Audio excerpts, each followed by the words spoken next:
Hello, how are you? I hope you're doing well. It's been a minute again, but I'm here now. Happy October. It's the season. No matter what's happening this year, we can still enjoy our spooky season. Yes, I believe we can. I am. I hope you are. So what I want to do this year, I have been inspired by Bailey Sarian and Robert Welsh, because he was inspired by her, and I'm inspired by both of them to talk about something that interests me, which is films and spooky films. And I'll be doing my makeup as well, because I have, I don't know, instead of just being wah wah wah wah wah wah, I can do something with my hands in the meantime. I don't know how well that's gonna go or how good my looks are going to be, but we're gonna try it. We're gonna see what happens. I do have my laptop next to me for notes, so I'll be going back and forth looking at everything. I hope I'm using natural lighting, and sometimes it doesn't work very well. It's okay right now. I don't know how well you'll be able to see everything, but you're here for the stories and the movies, right? So what I am focusing on are films based on true stories or true events. And I'll be talking about the film and the event and then my personal thoughts at the end. Yeah. But we are first going to start off with, I think it eases in to everything, is fire in the sky. So aliens. So my look is going to be green-ish, maybe? I don't know. This might not look good at all, but I'm gonna try. I'm gonna do my best, my darndest. I'll link everything that I use in the description just in case you're curious. You're welcome. It'll be there. So we're talking about Fire in the Sky, which is based off of Travis Walton's story of his experience with alien abduction. Fire in the Sky was made in 1993, and it's actually based off of the book that Travis wrote called the Walton Experience. And then from that book, they made the movie. And the movie is about what happened to him. For the cast, we have D.B. Sweeney as Travis, Robert Patrick as Mike Rogers, Craig Schaefer as Alan Dallas, Henry Thomas as Greg Hayes, which is also, he plays Elliot in E.T. Who knew he'd be in multiple alien movies after E.T.? Peter Berg as David Willick, and Bradley Gregg as Bobby Cogdill. There's 7 men, including Travis, but in the movie they only show 6 men, including Travis, and I don't know why that is. I couldn't find all of the men that were part of this during my research. I'm sure you can find all of their names, but I personally had trouble finding him. I don't know. This all occurred in Snowflake, Arizona in 1975. It's a very small town where everybody knows everybody. So there's a lot of gossip. And when the story hit, it was a very big deal. I mean, it's still a big deal. His story is one of the biggest stories in the community for aliens and alien abduction stories. So let's get into the story itself. What happened? So after their shift was done, they were going home. After a hard day of logging, they were going home, and we were in a pickup truck. That's important. I don't know why that's important, but it seemed like that's what everyone kind of focused on. They were in a pickup truck. Everyone was in there, 7 men.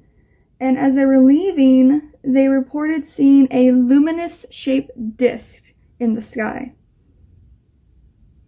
A UFO. They decided to follow it for some reason. They decided to go towards the UFO, or at least drive towards it. Once they were there, Travis got out of the truck to get a closer look.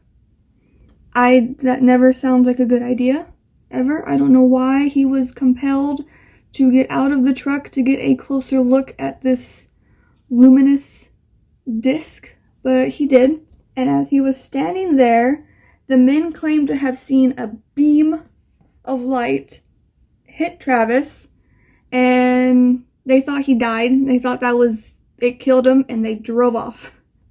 It's not funny. It's not funny that they left him behind. They're scared. They were scared, so they left. They left him. It's not funny. They left him behind because they thought he was dead. But as they were driving, they were like, no, we gotta go back for him. We gotta go back and see if he actually is dead, or what's, where is he? What's happening with him? So they go back and he's gone. He's nowhere to be found. The disc is gone. Everything is as if nothing was there and nothing ever happened. So from there, they did what any normal person would do. They go to the police. Good. They go to the police and they tell them everything, which is good. They tell them everything that they saw happen. But it sounds crazy. It sounds like they're making it up. But the police give them the benefit of the doubt. They hear their story and they ask, take me there, let's see it. And they tell them, like, well, there's nothing to see and he's not there anymore. But they go and check, and right, Travis isn't there. There's no sign that anything happened in that spot. But they decide to do a rescue search. They search for Travis, which happens to be one of the biggest rescue searches that happened in Arizona history, which is a pretty big deal for any state for missing persons. So it takes 5 days. They go 5 days looking for Travis. In those 5 days, they ask the men to take a polygraph test because they're like, okay, let's get real. They murdered Travis. Like, that's the only explanation. That was what makes sense. They had to have murdered him, and they had enough time while the search was happening to put their story together. UFO, to cover up Travis's disappearance. His murder is what the police are thinking. So they give the man a polygraph test. So I think we all know now that polygraph tests don't mean anything. It's very easy to fake a polygraph test. It's all about, calming yourself and making sure your heart rate is low, whatever. But they give them all a polygraph test, and all but one of the 6 men passed the polygraph test, which is very compelling for them that they are telling the truth. But the men administering the polygraph test stated, "We have concluded that these men believe that they saw Travis get abducted by aliens." That's what their conclusion was, that they didn't murder Travis, but they truly believe that they saw something happen to him, the whole story. Okay, let's backtrack. It takes 5 days. They're searching for him. On the 5th day, Travis appears at a gas station. They find him. They find Travis, which is good. That means he's not murdered. He's not dead. He's not dead. They didn't murder him, but he's there. He's back. They found him. And when Travis comes to, or when he calms down, boy, does he have a story about, I'm not laughing, about where he's been. He has quite the story about what happened to him in those five days. And I'm not laughing like making fun. I'm laughing because it's quite an extraordinary tale.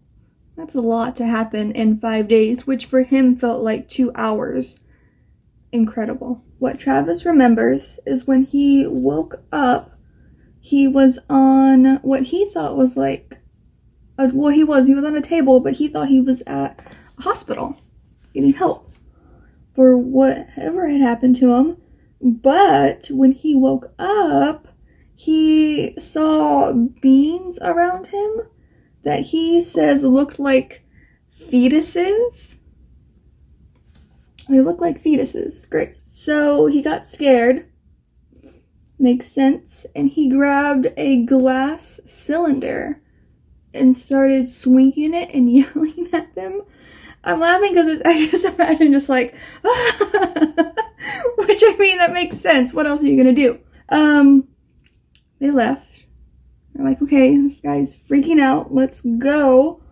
They left, and he decided, I'm gonna go wander around. I'm gonna look around this place, and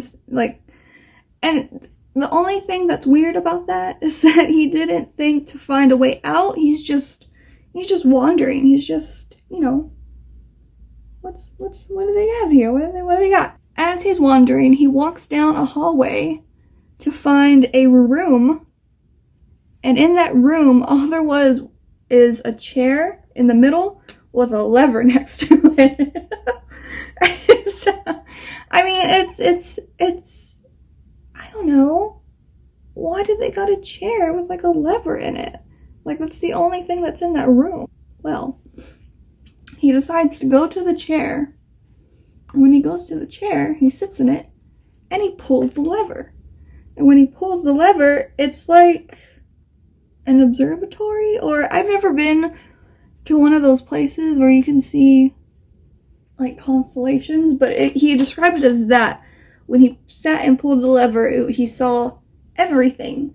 The stars, planets, galaxies, he saw everything. It actually sounds very beautiful if you think about it. Well, I think so. So after that, he decides to leave again, and he wanders to another room where he claims to have seen a man in overalls with a glassy helmet. But this person looked like a person. It didn't look like the other beings that he saw. Like, it looked like a normal man. He was blonde, and he says that he was very attractive. Like, he was very good looking. Once that man came in, a few others dressed the same came in, and it was both male and female, which he still says they were very attractive. I don't know why he's obsessed with how attractive they are, but he said that a lot, that they were equally upon attractiveness. But they were all wearing the blue overalls, blonde hair, and they had glassy helmets on. They approached him, and once they approached him, they put a gas mask on him. And the next thing he remembers is waking up at a gas station. Thus is where we find Travis, where he was. So he tells this story to the police, and they don't believe him. They think for some reason, well, fame, they think it's fame. All of these men decided to come up with a story Travis hid away for a bit to make it very compelling and realistic that he was taken by aliens, all to get fame. Which is weird, because I feel like a lot of these stories, a lot of the people who come forward, they do just want to be heard and don't want the attention that comes after it. The thing about Travis that's interesting is he actually did get a lot of fame in the community about it. Like, his story is so popular. It's huge. It's huge. He goes to like conventions and everything to talk about what happened to him. I'm gonna do my eyeliner real quick as best as I can, and then we'll eyeliner and mascara, and then we'll continue with everything else. Okay, continuing. So let's talk about the movie compared to the story, or let's talk about one aspect of just like the movie itself that I really like, and I think majority of people really like about this movie. So the alien experimentation scene is known as one of the best of that kind of scene in film. It's really amazing how it looks and what they did. I'm not gonna show it because it's, I don't know, I feel like it works when you watch the whole movie with it rather than just that clip. You can go see it. It's still quite something either way, but I recommend watching it with the film. It's a lot more impactful when you see, because you're on Earth with the men and trying to figure out where Travis is, and then you get hit with where he's at. So what's different, though, I guess I will say a bit of a spoiler, is the scenery. The scenery is completely different. And again, spoiler, what happened in the movie to Travis, that did not happen in real life. They went completely separate, different directions with what they wanted to show, which I guess makes sense. It's, you know, trying to be entertaining. And I guess what happened to him in real life wasn't as entertaining as what they created in their minds. Fair, because that special effects is incredible. And kudos to that actor for being put through all of that. That's amazing. The aliens look incredible. They look like fetuses. They just look... I'd be scared. I'd be scared to see that. That's not fun. I don't want that, you know? But that's a difference. That's something that didn't happen to Travis, like how he said what happened to him. Okay, my final thoughts and the finished look. It's nothing too crazy, but there it is. There's my alien-inspired makeup look. I'm hoping to do a lot more extreme looks in the future if I continue to carry this on. But final thoughts about Travis's story in particular. I guess I should say whether or not I believe aliens exist. I believe that they do. Or at least some form of being exists out there. And this is just my opinion for myself, but I feel like ignorance kind of a strong word, but it'd be silly to not think that something else is, to think that we're the only ones out here in this ever-expanding universe. It just seems a bit silly to me. Whether or not they have visited us, I don't know. I don't know if that's plausible or if that makes sense that they have. But I believe that something did happen to Travis. Absolutely. I don't think that these men came together to create a hoax or to create publicity, because only Travis is the one getting all the glory. The other men aren't getting anything, really, like, at all. So I don't believe they made up anything.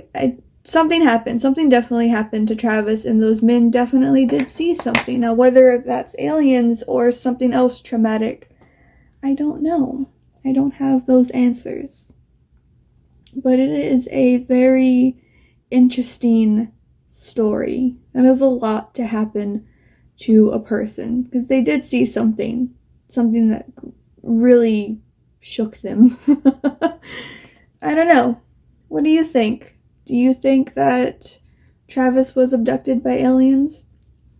Do you think that they saw a UFO? UFOs happen all the time, first of all. That just means unidentified flying object. Those are pretty compelling. Those really make me think, you know? But thank you for watching. This is our first installment of, I don't know what to call it, but I'll be uploading them on Tuesdays.